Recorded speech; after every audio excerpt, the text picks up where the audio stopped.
안녕하세요. 안녕하세요. 성호 씨 오래간만에 왔어요. 네, 오래간만에 네. 청강 왔습니다. 네, 뭐 청강이 아니라 공부하러 온 거죠 지금. 네, 맞습니다. 네. 누군가 빈자리 있을 때마다 채워주는 이들이 있어서 참 그렇죠. 고맙죠. 네. 반가워요. 반가워요. 반갑습니다. 네. 세상은 그런 것 같아요.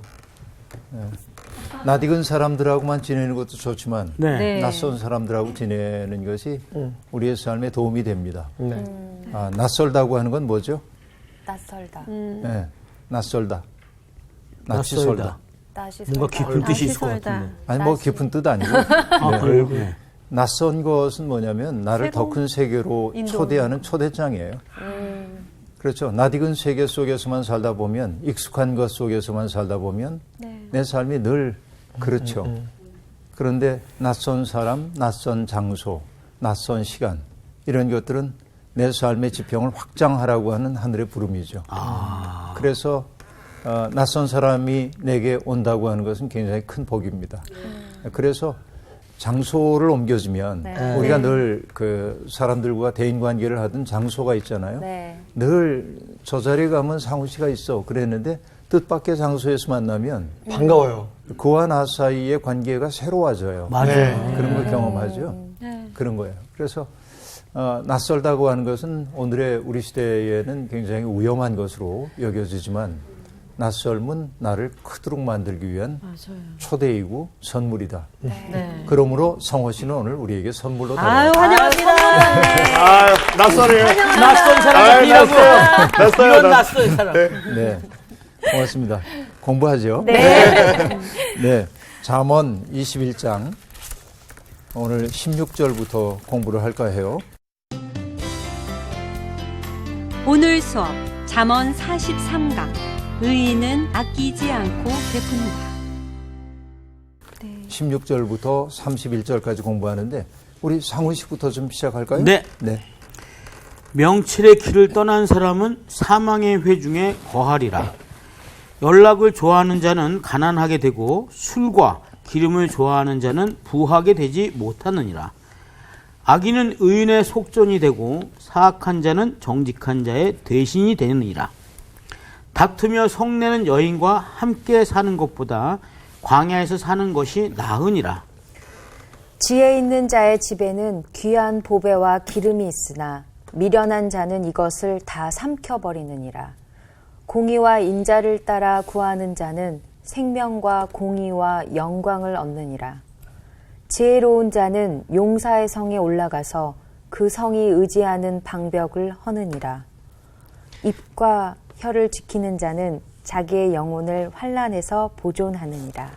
무례하고 교만한 자를 이름하여 망령된 자라 하나니 이는 넘치는 교만으로 행함이니라.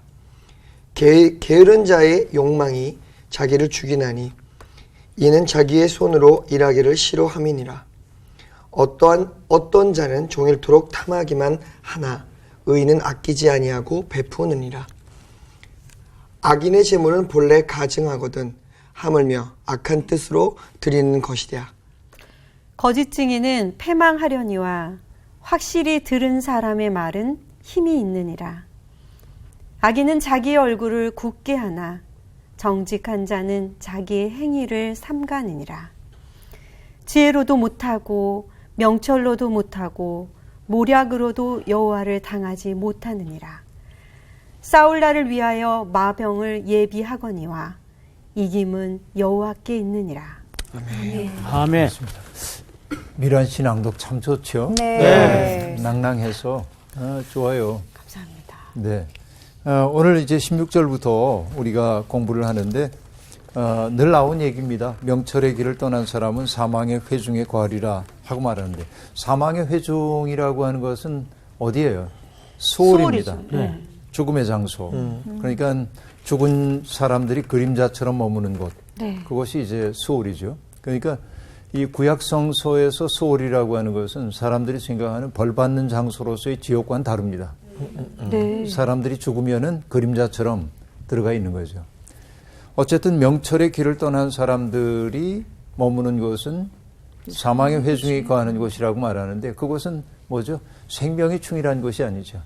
생명이 역동감 있게 펼쳐지는 곳이 아니죠. 죽은 생명이 곳이죠. 축소된 장소라고 네. 볼 수 있어요. 네. 그러니까 하나님을 경외하는 것이 지혜이고 명철이라고 한다면 그 길에서 떠난 사람들 내면 속에 깃들게 되는 짙은 그림자 그런 것들을 소홀의 회중이라고 표현하고 있죠. 네. 흥미로운 표현입니다. 네.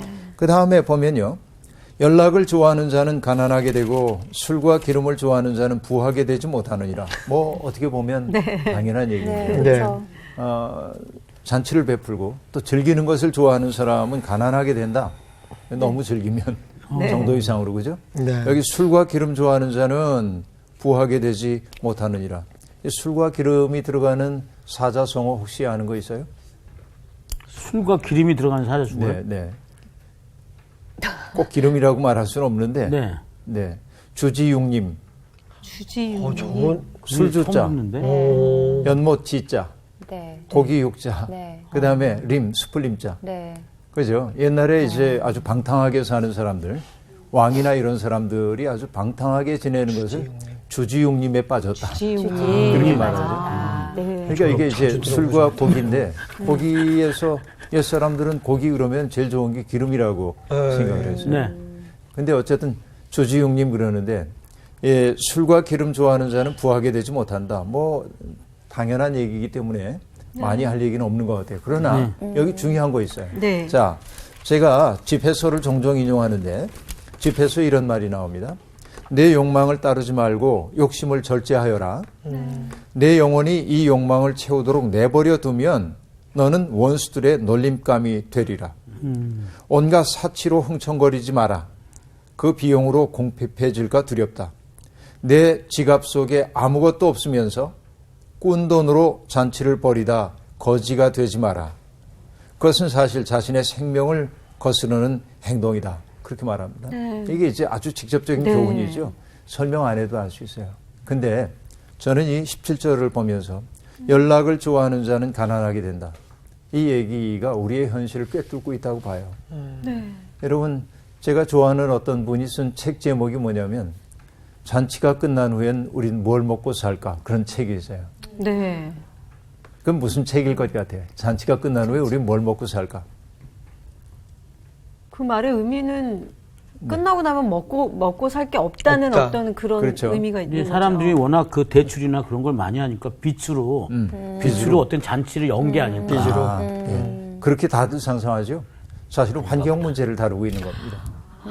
그렇죠. 인간이 경제 활동을 하면서 특별히 이제 자본주의 사회가 전개되면서 GOP를 높이기 위해서 GOP가 아니라 GDP를 높이기 위해서 사람들이 얼마나 많은 노력들을 합니까? 자연을 착취하고 그렇죠. 자연을 황폐하게 만들고 그렇죠. 이런 일들. 그러니까 오늘의 풍요로운 삶을 위해서 우리들이 자연을 착취하며 살고 있는 거죠. 우리의 미래 세대들이 누려야 할 자연들을 우리가 앞당겨서 쓰는 거죠. 그렇죠? 그러니까 우리가 전부터도 제가 얘기하는 거지만 우리가 어딘가에 놀러 갔을 때 저만치에 둘러앉아 놀만한 자리가 있어서 기쁜 마음으로 갔는데 거기 쓰레기가 여기저기 곳곳에 숨겨져 있으면 불쾌하죠. 우리 사는 게 이런 것 아닐까. 우리가 살다 간 자리에 우리의 후손들이 우리가 놀다 버려놓은 쓰레기들을 치우는 삶을 살아야 한다면 참 비극적인 인생이죠. 그래서 기독교인들은 환경 문제에 대해서 심각한 고민을 하기 시작해야 합니다. 왜냐하면 그 환경 문제라고 하는 게 특별히 환경 문제만은 아닙니다. 우리가 하나님을 창조주로 믿고 있기 때문에 이 세상에 있는 모든 것들은 하나님의 숨결 가운데 등장한 겁니다. 그러기에 우리는 조심스럽게 사용해야 돼요. 고마운 마음으로. 그리고 언제나 절제하면서 사용해야 합니다. 그러니까 그 저자가 제가 얘기했던 그 책의 저자가 하는 얘기 잔치가 끝난 후엔 뭘 먹고 살까? 지금 우리는 이런 욕망의 잔치를 벌이고 있는데 이제 이후에는 이 잔치가 끝난 다음에는 뭘 가지고 살아야 하는지 화석연료 고갈된다고 하고 그렇죠? 기후변화의 문제 심각하고 여러분 우리나라에도 태풍이 불어와서 피해 입은 지역들이 있습니다만은 또 외국에는 큰 태풍들이 허리케인 같은 거 일어나가지고 어려움을 겪고 이런 일들이 벌어지잖아요. 네. 이게 인간의 경제 활동에서 비롯된 기후변화라고 사람들이 얘기한단 말이에요. 어떤 이들은 기후변화 문제는 인간의 경제 활동의 결과가 아니라고 연구 결과를 내놓는 사람들도 있으나 그들은 대개 어떤 사람들이냐면 오일 회사가 준 돈으로 연구를 수행하는 사람들이 많아요. 그러니까 정말로 인간의 그 활발한 경제 활동이 세상에 굉장히 큰 부담이 되고 있다. 그러니까 이 대목은 17절은 그런 관점에서 오늘 읽는다고 한다면 이게 굉장히 생생하게 다가옵니다. 그죠? 연락을 즐기는 자는 가난하게 된다. 이런 말이죠. 생물 종들이 소멸해가고 있는 현상, 내가 잘 살기 위해서 다른 생물들이 살 수 없는 세상 만든다고 한다면 인간이 얼마나 폭력적 존재인 것입니까? 그죠? 그 생각들을 반성하도록 하는 구절이라고 봐요. 다음이요. 악인은 의인의 속전이 되고 사악한 자는 정직한 자의 대신이 되느니라 하고 말하는데, 속전이라고 하는 게 뭐냐면 악한 일을 저질렀을 때 그 악한 일에 대한 보상으로 내는 돈을 속전이라고 얘기합니다. 그렇죠? 그러니까 이렇게 얘기할 수 있어요. 악인은 의인을 구하기 위한 몸값으로 지불한다는 거예요. 악인을. 역사가 그렇다는 거예요. 악한 사람들을 몸값으로 지불하는 게 역사의 원리다. 그 얘기를 지금 들려주고 있네요. 또 사악한 자는 정직한 자의 대신이 되느니라. 지금 세상에서 악을 행하고 있는 사람들이 승승장구하는 것처럼 보이지만, 그래서 선한 사람들이 어려움을 겪는 것처럼 보이지만 역사는 반드시 이것을 역전시킨다. 네. 사악한 자들을 하나님은 속전으로 받으심으로 정직하게 깨끗하게 사는 사람들을 세워주신다. 네. 그런 얘기죠. 그래서 여러분 이사야서에도 보면 그런 말이 나옵니다. 대전하는 여호와 내 하나님이요 이스라엘의 거룩하니요 내 구원자임이라. 내가 애굽을 너의 속량물로, 그렇게 말하죠. 구스와 스바를 너를 대신하여 주었노라. 내가 내 눈에 보배롭고 존귀하며 내가 너를 사랑하였은즉 내가 내 대신 사람들을 내어주며 백성들이 내 생명을 대신하리니. 이런 말이 나옵니다. 역사라고 하는 게 여러분 인간의 눈으로 보면 힘 있는 사람들의 뜻대로 흘러가는 것처럼 보입니다. 그렇죠? 네. 그러나 여러분 거대한 흐름 속에서 보자고 한다면 역사의 주인은 하나님임이 분명합니다. 마치 여러분 우리가 그 빙산을 보면 빙산에 일각하는 얘기 있습니다만 네. 물 위로 나와 있는 부분이 빙산의 몇 분의 몇이에요? 10분의 1. 9분의 1. 9분의 1만 나와 있는 거죠. 그런데 바람이 이쪽으로 불어요. 빙산이 이쪽으로. 바람이 세차게 붑니다. 근데 빙산이 이렇게 와요. 네네. 왜 그럴까요? 반대로요. 네. 이쪽으로 부는데 이쪽으로 와요. 네. 왜 그럴까요? 그런 경우가 있다 그 얘기지. 해류의 밑에서의 흐름이 이쪽으로 흐르고 있기 때문에 그래요. 보이지 않는 곳에. 보이지 않는 곳에서. 그게 더 그죠? 강한 거지. 역사라는 게 그런 거라고. 바람이 이쪽으로 불고 있는 것 같아요. 네. 그러나 하나님의 역사는 뭐냐면 반대 방향으로 흘러갈 수 있는 거죠. 여러분 우리는 그래서 보이지 않는 하나님의 역사 섭리를 믿고 살 때 오늘을 비관하지 않고 살아갈 수 있어요. 악한 자들이 승승장구하는 것처럼 보여도 우리는 그들의 운명을 딱하게 여길 수 있습니다. 지금은 잘 되는 것처럼 보이나. 그렇죠? 하나님이 그들을 의로운 사람들을 위한 몸값으로 지불하신다는 거예요. 이게 오늘 본문의 이야기이죠. 그래서 여러분 이게 대표적인 예가 뭐냐면 여러분 에스더서에 보면 모르드게 얘기가 나오는데 모르드게가 목이 곧은 사람이에요. 교만하다는 얘기가 아니고 남 앞에 굽실거리지 않는 사람이죠. 근데 권력자들은 뭐냐면 자기 앞에 굽실거리는 사람들을 좋아합니다. 그렇죠. 그렇죠. 하만이라고 하는 사람이 화가 났어요. 모르드게가 자기를 봐도 굽실거리질 않아요. 그러니까 어떻게든지 보복하려고 장대를 매달아 놓고 죽이려고 하다가 결국은 어떻게 되냐면 모르드게를 죽이기 위해 세웠던 장대에 자신이 매달리죠. 바로 이것이 사악한 자들을 대신하여서 의로운 자들을 대신해서 사악한 자들을 제물로 받으신 거죠. 역사는 이렇단 말이죠. 그래서 이런 역사 이해를 가지고 있는 것, 이것이 우리를 근본적 낙관주의자가 되게 만드는 거예요. 눈으로 보기에는 악한 자들이 이겨. 그러나 우리는 뭘 하냐면 의가 승리한다. 선이 승리한다. 이게 하나님의 법칙이다. 그래서 여러분 부활이라고 하는 것도 그런 겁니다. 난 패배해도 괜찮아. 하나님의 뜻대로 살다가 패배해도 괜찮아. 왜냐하면 하나님은 패배하지 않으시니까. 네. 이게 부활신앙 아니에요. 그죠? 네네네. 단단하게. 그래서 내가 반드시 이겨야 돼 이렇게 생각할 거 없어요. 네. 나는 지더라도 내가 넘어진 그 자리에서 누군가가 일어나서 하나님의 일 계속할 거예요. 네. 네, 이 믿음. 네. 그 다음 다투며 성내는 여인과 함께 사는 것보다 광야에서 사는 것이 나으니라. 여러분 요즘 아니, 그냥 계속 이 아니 왜 밑도 끝도 없이 이 갑자기 이 얘기가 이렇게 이게 나오는지 무슨 맥락 얘기일까요? 없이 네. 등장하고 있습니다. 네. 이게 나으니라 잠언이에요. 뒤에 나으니라 이런 말이 나오는 잠언을 우리가 나으니라 잠언이라고 합니다. 나온이라고요? 나오니라 잠언이 아니라 나오니라 잠언인데 여기서 이제 광야라고 하는 것은 사막이 아니라 인적이 드물고 척박한 곳이어서 살기 어려운 곳을 예. 뜻합니다.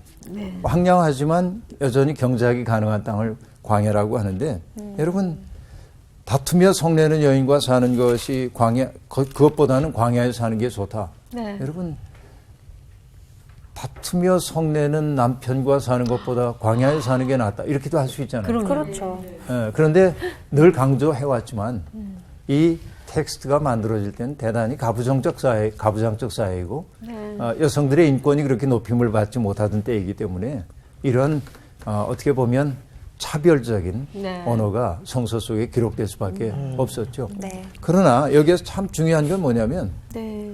여성에 대한 편견이 어떻게 공고화되냐면 남자들끼리 주고받는 이런 이야기들을 통해 여성에 대한 차별이 공고화되는 경향이 있어요. 네. 그렇죠. 네. 그래서 조금 생각이 있는 남자들이라면 말 함부로 하면 안 돼요. 아, 그럼요. 그렇죠. 아, 함부로 안 네. 합니다. 여긴 다들 애처가들이라. 모든 문제의 근원에 여자가 있다고 하는 생각처럼 천박한 생각이 어디 있겠어요. 맞습니다. 다음 제 보겠습니다. 잘못입니다. 예. 지혜 있는 자의 집에는 귀한 보배와 기름이 있으나 미련한 자는 이것을 다 삼켜버리느니라. 여러분 지혜 있는 자의 집에 귀한 보배와 기름이 있대요. 여러분 집에도 있죠? 그럼요. 보배와 기름이? 네. 네? 있어요? 없어요? 보배와 기름. 갑자기 물어보시니까 뜨끔한데, 예. 집에 뭐 물방울 다이아 그런 거 있어요? 아, 그거 부르신 거였어요? 그런 거 없어요? 아유, 네, 없어요. 없어요. 워낙 가난해서. 네. 자, 이게 어떤 얘기냐면 결국은 지혜 있는 자의 집에 있는 귀한 보배, 기름 이런 것들은요. 뭘 뜻하냐면 네. 여러분 생각해 보세요. 내 집에 있는 가장 귀한 게 뭘까? 가족끼리 화목하고 사랑하는 거. 이게 맞아요. 보호하는 그럼요. 거. 예. 제일 중요한 거 아니에요? 네. 그죠? 또 어떤 것들일까요? 가족들이 우리 가족만 알지 않고 네. 가족들이 마음을 합쳐서 어려운 사람들을 돕고자 하는 마음이 있다면 그것 또한 보물 아니에요? 그죠? 저는 어떤 집안에 있는 보배를 저는 이렇게 말하고 싶어요. 에덴 동산에 가면 네. 여기 에덴 동산이 있어요. 에덴 동산이 이렇게 생겼는지는 난 모르겠으나 동산이라고 에덴 하니까 동산. 여기 이제 나무 한 그루가 뚝 서 있어요. 예. 이게 이걸 뭐라고 했냐면 한복판에 생명나무. 네. 또 선악을 알게 하는 나무도 나오는데 나무 두 그루인지 한 그루인지는 정확치 않습니다. 네. 네. 같은 나무의 두 이름인지. 네. 어쨌든 생명나무. 자, 여러분 왜 이 동산의 한복판에 나무가 있다고 얘기하냐면 나무라고 하는 게 땅에 뿌리를 내리고 그죠? 네. 하늘을 향해 가지가 성장해 갑니다. 네. 그러니까 나무는 옛날부터 하늘과 땅을 잇는 그런 존재로 인식됐어요. 네. 그래서 그런 나무들을 종교학에서는 뭐라고 하냐면 신목 그래. 그렇죠? 네. 하늘과 잇닿아 있는 나무야. 신목. 네. 그래서 우리도 우리도 보면은 나무 아래, 신목 아래 사람들이 내려와서 신실을 이루는 얘기가 나온단 말이에요. 그러니까 이제 생명나무가 있는데 이 생명나무는 사실은 뭐냐면 한마디로 얘기하면 하나님에 대한 경외야. 네. 생명나무가 있다고 하는 것은 에덴 동산의 핵심은 하나님에 대한 경외심입니다. 그리고 이 에덴 동산에는 또 누가 있냐면 하나님이 아담을 만드시고 하와를 만드셨죠. 네. 그러니까 남자와 여자가 있어. 다시 얘기하면 태초에 관계가 있었다. 응? 아름다운 관계. 그렇죠? 네. 그 관계는 뭐냐면 아름답다고 얘기했는데 사랑의 관계입니다. 그렇죠. 아담이 하와를 보고 이는 내 뼈 중에 뼈요 살 중에 살 중에 살이야 살. 그렇게 말하잖아요. 네. 사랑의 관계. 예. 에덴 동산이 아름다운 까닭은 비스듬히 기댄 존재로서의 사랑의 관계가 그 속에 있었기 때문이야. 하나님 경외심이 있어요. 네. 그리고 하나님이 다른 동물들에게는 그런 부탁 안 했는데 오직 인간에게만 부탁한 게 뭐냐면 이것을 잘 경작하고 경작해라. 돌보라고 얘기했어요. 네, 네. 그건 뭐라고 얘기할 수 있을까요? 경영? 건강한 노동입니다. 아, 건강한. 노동. 건강한 노동. 일. 네. 그러니까 어떤 얘기냐면 이 가정이라고 하는 공동체가 행복해지기 위한 세 가지 원리가 여기에 있어요. 네. 하나는 뭐냐? 온 가족들이 하나님 경외해야 돼. 생명나무이신 하나님을 중심으로 해서 가족들이 뭉쳐야 돼. 아멘. 또 하나는 뭐냐면 가족들이 관계가. 서로를 지옥처럼 여기지 말고 아, 사랑의 관계로 바라봐야 돼. 네. 내 곁에 있는 이 사람이 얼마나 소중한가. 이 느낌을 갖기 시작할 때 가정 평화라고 했죠. 네. 그런데 사랑만 하고 일은 안 하면 또 안 돼. 그렇죠. 그렇죠. 그래서 자기에게 주어져 있는 이 일을 건강하게. 건강하게 감당하는데 네. 특별히 그 건강한 일은 뭐냐면 하나님이 내게 맡겨주신 일로 여기는 거예요. 그거. 그렇죠. 이것이 건강한 노동이에요. 이 세 가지가 갖춰져 있을 때 한 가정이 아름다워진다 생각하는데 네. 알 수 있겠죠? 네. 네. 바로 이것이 뭐냐면은 지금 성경이 얘기하고 있는 것처럼 지혜 있는 자의 집에 있는 귀한 보배와 기름 아닐까. 그렇죠? 맞습니다. 근데 미련한 자들은 뭐냐면 다 버려, 이거. 이런 것들을. 이거 다 버리고 돈. 돈을 자기의 중심에 생명나무가 아니라 돈나무를? 돈을 중심에 갖다 놓으니까 그죠. 돈이 중심이 되니까 사랑의 관계 무너져.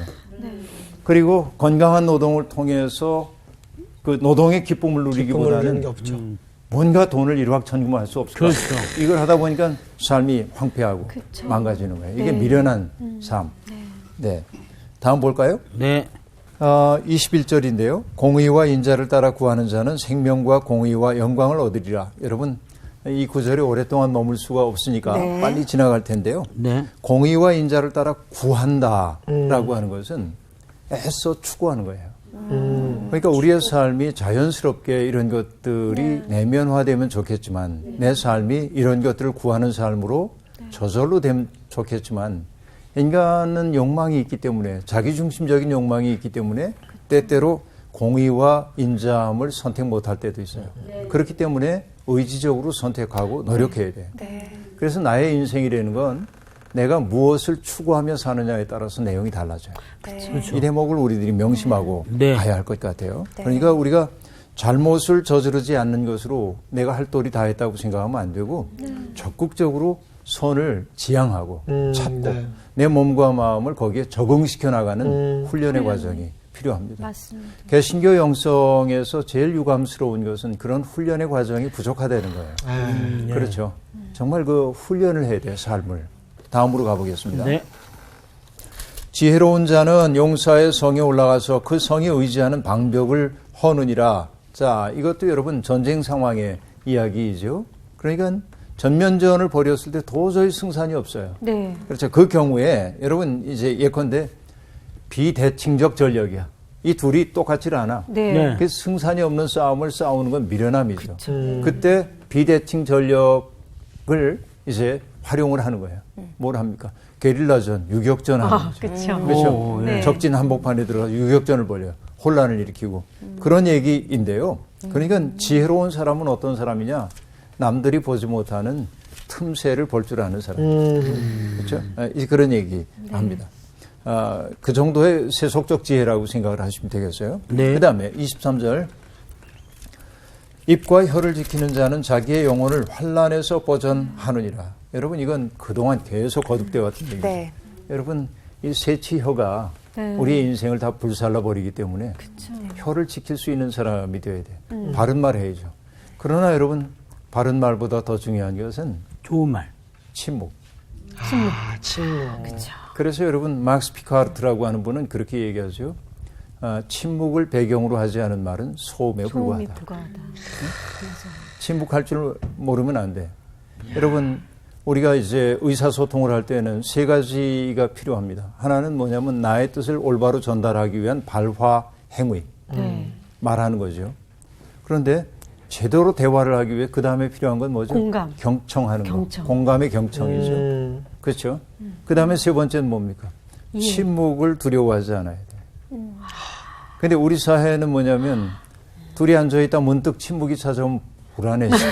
답답하죠. 그렇더라고요. 예. 특히 저희 방송하는 사람들은 더 심해. 이 우리 방송 얘기로 이게 마가 뜨면 네. 이게 뭔가 이 마가 뜨지 않게끔 뭐를 하려고 말을 해야 하려고 되죠. 하는데 근데 여러분 인디안들은 이제 먼 곳에 사람이 찾아오면 가만히 앉아가지고 담배를 한 대 나눠 핀대. 그냥 가만히 앉아 있는 거야. 그래도 불안하지 않아. 그냥 가만히. 그걸 우리가 잃어버리고 있는 거죠. 그게 더 멋지다. 히말라야 트레킹을 했던 분들 얘기가 네. 이제 히말라야 오지에 살고 있는 노인들 네. 마치 대주의 중력이 잡아당긴 것처럼 허리가 굽고 네. 그게 나중에 그 중력에 지면은 그냥 땅과 하나가 되는 거야. 그분들 그렇게 앉아 계신데 그분들에게 이제 이렇게 뭐 얘기도 나누고 그러다 떠나야 하니까 거긴 인사말이 나마스테예요. 네. 나마스테 그러면 그분들은 똑같이 나마스테 하고 인사 안 하고 빙그레 웃는데요. 말이 사라졌지만 너무 친근하잖아 이게. 그래서 침묵을 두려워하지 말아야 돼. 우리가 이렇게 자꾸 곁길로 가면 안 됩니다. 이게 시간을 아껴야 돼. 방송에서 말을 안 하면 큰일 나는데. 네, 그 다음 보겠어요. 24절. 무례하고 교만한 자를 이름하여 망령된 자라 하나니 이는 넘치는 교만으로 행함이니라 네. 하고 말합니다. 여러분 무례하고 교만한 자를 망령된 자라고 얘기하는 거예요. 지금. 그렇죠. 여러분 무례한 사람들 많죠. 네. 우리 주변에. 나이가 계급인 줄 아는 사람. 아, 맞아요. 네. 그렇죠. 이런 경우 너무 많아요. 또 계급이 무례함을 보장해 주는 것처럼 네. 생각하는 사람. 네. 네. 통성명을 하고 내 후배임이 확인되면 즉시 말을 놓고 권력 관계를 네. 이제 가까울. 보여주려고 하는 이런 사람들이 참 많이 있습니다. 저는 그래서 좀 화가 납니다. 늘 그 인간 관계를 계급 관계로 환원하는 이런 일들이 뭐냐면 창조적 만남을 불가능하게 만듭니다. 맞아요. 그 윗사람이 뭔가 이제 위에서 누르면 밑에 사람들은 아무 말도 하지 못하는 거죠. 그렇죠. 그 허심탄회하게 다 얘기해봐. 내가 경청할게. 그러는데 이제. 모대. 그래서 허심탄회하게 얘기했다가. 그렇죠. 아주 조직의 쓴맛을 보는 그러니까요. 허심. 했다고나 그래. 네. 그러니까 그런 분위기 속에서는 사람들이 말을 할 수가 없는 거죠. 근데 정말 무례함이 많은데 여러분 예라고 하는 게 무례.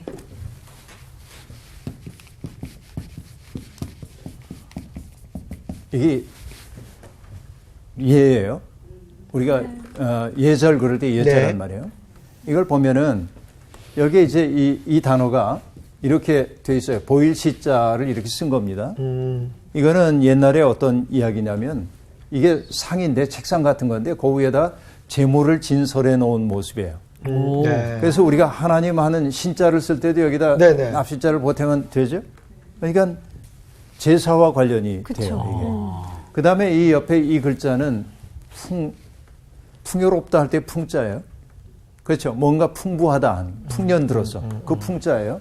근데 사실은 풍자이기도 하지만은 어떤 글자이냐면 옛날에 술을 담는 굽이 높은 그런 제기, 그릇. 그것을 그려놓은 모양입니다. 저 예, 모양. 예. 그러니까 뭐냐면 여기에는 떡이나 고기를 올려놓고 여기에는 술을 갖다 바쳐요. 그러니까 예라고 하는 게 어디에서부터 비롯됐냐면 제사를 바치는 일과 관련이 됐던 거예요. 고대 세계에서는 예라는 게. 근데 여러분 어떤 그 하늘에 있는 존재나 조상들, 우리는 뭐 조상신 믿고 그러는 거 아닙니다만은 옛 사람들은 조상을 잘 섬기려고 그랬잖아요. 그러니까 음식을 마련해 놓고 이제 하는데 절차들이 있는 거예요. 네. 아무렇게나 하면 안 되잖아요. 그렇죠. 술을 네. 몇 번 따르고 뭐는 어디에 배치하고 이 복잡한 절차들이 있잖아요. 그걸 아는 게 예절이 있는 거예요. 예절을 아는 게 이제 그런 거였다 하는 얘기입니다. 그러니까 정해진 절차에 따라서 의식을 거행을 해야 했던 거죠. 그런데 춘추 전국시대 이후에는 그런 종교성은 사라지고 인간들이 살아가는 데 필요한 규범으로 이해를 하기 시작했습니다. 예라고 하는 것을. 그래서 예라고 하는 게 결국 뭐냐면 상황에 따라 적절하게 처신할 줄 아는 거예요. 이게 예, 상황에 따라서. 그러니까 여러분 어떤 즐거운 모임에 가가지고 내가 점잖은 척하고 딱 이러고 있으면 분위기 쎄하게 만들죠. 맞아. 분위기가 그게 예의 없는 거예요. 예의 없는 거예요. 예의 알겠니, 진짜. 성호야? 네. 네. 그렇죠. 그런데 어떤 점잖은 자리에 가서 지금 심각한데 네. 헤헤거려도 곤란해. 네, 맞아요. 그 예절 지키지 못하는 거죠. 예. 그러니까 적재적소에서 적재적소에. 정말 잘해야 그 돼요. 적시성이 중요한 거예요. 그래서 여러분 아리스토텔레스는 바로 상황에 따라서 처신할 줄 아는 것을 중용이라고 합니다. 네. 이게 굉장히 중요한 거죠. 그런 거예요. 무례한 자 어쨌든 무례하고 교만한 자를 이름하여 망령된 자라고 하는데 넘치는 교만으로 행함이라. 여러분 교만도 문제인데 넘쳐까지예요. 이게 정말 문제입니다. 어허. 자, 그다음 볼까요? 게으른 자의 욕망이 자기를 죽이나니 이는 자기의 손으로 일하기를 싫어함이니라 하고 말합니다. 여러분 욕망은 큰데 게으름에 빠진 사람들이 참 많죠. 네. 그래서 포부만 키우다 죽는 사람들이 많이 있습니다. 전에도 얘기했지만은 시험 다가오니까 이제 하루 내가 공부하는 일과표를 쭉 하는데 그리다 보니까 원이 마땅치 않아 가지고선 새로 다시 그리고 걸리고 그리고 이렇게 하다 보니까 시간 배분이 잘못돼 가지고 다시 그리고 어렵게 몇 시간 걸려서 했는데 또 필기구가 마땅치 않아 가지고 서랍을 다 뒤져 가지고서는 서랍 정리하고 필기구 정리하고 그러다 보니까 하루가 다 갔어. 너무 피곤해. 너무 피곤해. 너무 피곤해서 공부할 이게 수가 이제 없어. 공부 못하는 사람들의 특징. 왠지 익숙해요. 왜 그래? 네. 익숙해. 익숙해. 그러니까 여러분 뭐냐면 게으른 자의 욕망이 자기를 죽인다고 말하는데 정말 우리에게 필요한 것은 건강한 노동입니다. 일하는 일들이 정말 필요해요. 의도적으로라도 노동이 회복돼야 돼요. 여러분 제가 좋아하는 그 로마 근교에 수비학고라고 하는 곳에 가면 거기에 베네딕토 스토원이 있습니다. 그 스토원에 딱 들어가면 입구에 딱 아치형 그 입구에 뭐라고 써 있냐면 오라 앳 라보라 그렇게 써 있어요. 와서 나 보라? 라틴어로 알아듣는 줄 알았어. 오라는 기도하라. 앳 그리고 라보라 노동하라. 노동을. 그러니까 스토원의 두 가지 전통이에요. 기도와 노동입니다. 왜냐하면 노동을 하지 않으면 건강해질 수가 없어요. 정신이. 맞아요. 그런 거죠. 그래서 게으른 자의 욕망이 자기를 죽여 자기 손으로 일하기를 싫어하는 자 이런 것들이 사람들을 망가뜨리는 요소입니다. 다음 볼게요. 네. 어떤 자는 종일토록 탐하기만 하나 의인은 아끼지 아니하고 베푸느니라. 여러분 탐하는 사람과 후하게 베푸는 사람이 대비되고 있습니다. 여러분 탐욕은 죄죠. 네. 탐욕은 왜 죄일까요? 여러분 여러 차례 얘기한 적이 있습니다만 내 게 아닌 게. 탐욕은 네. 욕심인데도 이거 아주 그 과도한 욕심이죠. 네. 네. 네. 욕망이라고 하는 것은 언제나 어떤 요소를 가지고 있냐면은 배타적이에요. 배타죠. 네. 탐욕스러운 사람은 다른 사람을 배려하지 않아요. 네. 그렇죠. 이게 분명히 그렇단 말이에요. 배타적이에요. 그러니까 이 탐욕은 뭐가 없냐면 이웃이 없어. 그쵸. 이웃이 없어. 탐욕은 이웃을 허용할 수가 없는 상태라고 우리들이 볼 수 있습니다. 그런데 여러분 우리는 뭐라고 얘기하냐면 나눠야 돼 누군가에게 아이들에게도 얘기합니다. 남들을 위해서 좋은 거 남겨둘 줄 알아야 돼. 계속 이렇게 하죠. 탐욕이 죄라는 걸 알아요. 그러나 우리가 살고 있는 자본주의 세상은 끊임없이 탐욕을 합리화시켜줍니다. 맞아요. 자, 돈이 많고 이렇게 행복해져야 되고 내가 행복하기 위해서는 이 정도 차를 타야 되고 이 정도 네. 아파트에 살아야 되고 계속 탐욕을 제도화해줌으로 그걸 죄로 느끼지 못하도록 만들어요. 이것이 무서운 세상이죠. 네. 그렇죠. 바로 그런 얘기입니다. 그래서 탐욕에는 타자가 없기 때문에 이웃이 없기 때문에 나눌 줄을 모릅니다. 자기에게만 소급됩니다. 그래서 지옥이라고 하는 것은 뭐냐? 다른 사람을 향해 자기를 열지 못하고 자기 속으로만 구부러진 인간들을 지옥형 인간이라고 말할 수 있는 거예요. 자, 그 다음 볼게요. 네. 악인의 재물은 본래 가증하거든 하물며 악한 뜻으로 드리는 것이랴. 여러분, 악인의 재물이 가증한데 당연하죠. 네. 그런데 악한 뜻으로 드리는 재물, 자기의 악한 행위를 세탁하기 위해 하나님 앞에 뭔가를 바친다. 그건 하나님이 가증하게 여기는 그렇죠. 거죠. 뭐 더 하나님께 설명하지 내어가는 거네. 않겠습니다. 나쁘지. 그 다음에 거짓 증인은 패망하려니와 확실히 들은 사람의 말은 힘이 있느니라. 어떤 말이냐면 거짓 증인의 말은 언젠가는 실상이 드러난다. 네네. 그런 얘기죠. 그러나 확실히 들은 사람의 말은 힘이 있다. 사실에 입각한 진술은 힘이 있다. 그런 얘기입니다. 그죠? 네. 이제 굉장히 중요한데요. 법정에서 직접 보고 들은 것을 말해야지 창작해서는 안 된다는 뜻이 그렇죠. 이 속에 있는 거죠. 네, 그 정도로 가겠습니다. 네. 악인은 자기의 얼굴을 굳게 하나 정직한 자는 자기의 행위를 삼가하느니라. 여러분, 악인은 철면피가 되거나 뻔뻔하게 행동합니다. 그러나 정직한 사람은 언제나 자기를 살피죠. 살핀다고 하는 것은 여러분 뭘까요? 내가 나를 살핀다고 하는 것은 나하고 성호 씨하고 얘기합니다. 성호 씨하고 얘기를 하는데 대화를 나누다 보니까 성호 씨의 모습을 통해서 나를 보게 돼. 네. 그렇죠. 김성호라고 하는 사람을 거울 삼아서 나를 되짚어 보는 거. 나의 마음씀이 너무 인색하지 않았나? 내가 누군가를 바라볼 때 내 시선이 너무 시기심에 차 있지 않았나? 돌아보는 거죠. 그러니까 나의 존재가 누군가에게 갔다가 전달되었던 그 모습을 내가 다시 되돌아봄이 성찰이고 반성이에요. 네. 그렇죠. 그러니까 그렇게 자기를 성찰하는 사람은 함부로 행동 못합니다. 그러니까 지금 한국교회에서 정말로 필요한 신앙이 있다고 한다면 성찰적 신앙이에요. 그러니까 어떤 사람들은 믿음 좋다고 해가지고 항상 다른 사람들 정죄하고 비판하고. 그러면 안 된다고 예. 얘기하고 그러죠. 그런데 그는 뭘 모르냐면 자기가 어떤 모습인지를 몰라. 남들은 볼 줄 아는데 자기를 볼 줄 몰라. 회로가 고장난 거예요. 성숙한 사람은 어떤 사람입니까? 남들에게 비춰진 나의 모습을 반성적으로 돌아볼 줄 아는 사람이에요. 그렇죠? 그렇게 될 때 우리는 말도 삼가고 행동도 삼갈 수밖에 없죠. 삼갈 줄 아는 거, 삼감. 이것이 믿음에 있어서 굉장히 중요한 부분이에요. 네, 다음이요. 지혜로도 못하고 명철로도 못하고 모략으로도 여호와를 당하지 못하느니라. 사울나를 위하여 마병을 예비하거니와 이김은 여호와께 있느니라. 여러분, 인간의 알미라는 게 얼마나 유한한지에 대한 이야기입니다. 그러니까 하나님이 하시는 일의 결국을 우리가 다 알 수 없다. 그런 이야기이지요. 세상에 하나님의 상담자가 되어드린 사람이 누가 있겠어? 아무도 없잖아요. 그런 사람들이, 그죠? 그러니까 여러분, 우리는 인생을 위해서 전쟁을 준비할 수는 있으나 그 승리는 하나님께 속해 있는 것이죠. 그래서 여러분, 예레미야 9장에 보면 이런 말씀이 나옵니다. 새 번역이 생동감 있게 번역이 됐어요. 9장 23절부터 읽어드릴게요. 나 주가 말한다. 지혜 있는 사람은 자기의 지혜를 자랑하지 말아라. 용사는 자기의 힘을 자랑하지 말아라. 부자는 자기의 재산을 자랑하지 말아라.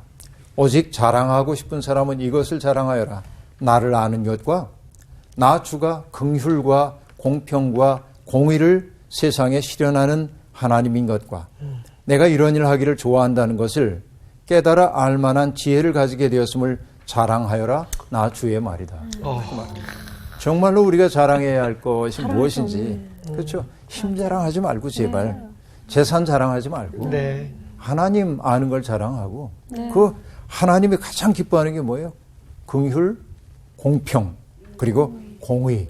이걸 실현하는 것을 하나님이 기뻐하신다는 사실을 알게 된 것을 자랑스러워해요. 그렇게 말하고 있어요. 그렇죠? 오늘 이제 이 수업 마쳐야 할 텐데 기억나시죠, 여러분? 잔치가 끝난 후에 뭘 먹고 살까? 연락을 즐기는 자. 오늘 우리의 삶은 정말로 잔치처럼 후세대들이 누려야 할 것까지 앞당겨서 사용하고 있는 것은 아닌가. 반성적으로 돌아보고 하나님 앞에서 나의 행동을 삼가하고 절제할 줄 아는 것. 성령의 9가지 열매 가운데도 절제가 들어있죠. 이런 일들이 얼마나 중요한가 한번 돌아봤으면 좋겠습니다. 수업 마칠게요. 네, 감사합니다.